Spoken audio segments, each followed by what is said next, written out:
Okay, hi guys, this is Kuya Ben Crypto. So, quick update tayo on BTC. Nasa 1 hour time frame pa rin tayo.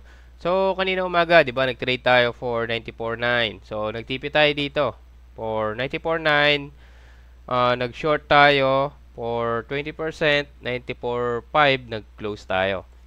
So, kanina, nakita rin natin na possible merong symmetrical triangle. So, na-break yung support ng symmetrical triangle. Sabi natin, bababa to. Kaya lang, sa sobrang baba ng volume, so, hindi rin. Ang bagal niya bumaba. So, hindi pa rin nami-meet yung 20% TP natin kasi pumasok tayo dito is 94.2. So, I decide to close na lang muna yung trade ko pero still okay pa rin naman kasi profit pa rin tayo ng 10%. So, ngayon, kung mapapansin nyo, nasa under na naman nung 94.4 yung market. So, still mababa yung volume, monitor lang tayo. So, medyo mababa ang volume kapag weekend, mga bossing. So, let's monitor kung anong mangyayari sa market. Pero still, yung minor support natin na 91.9, di pa rin nabe-break.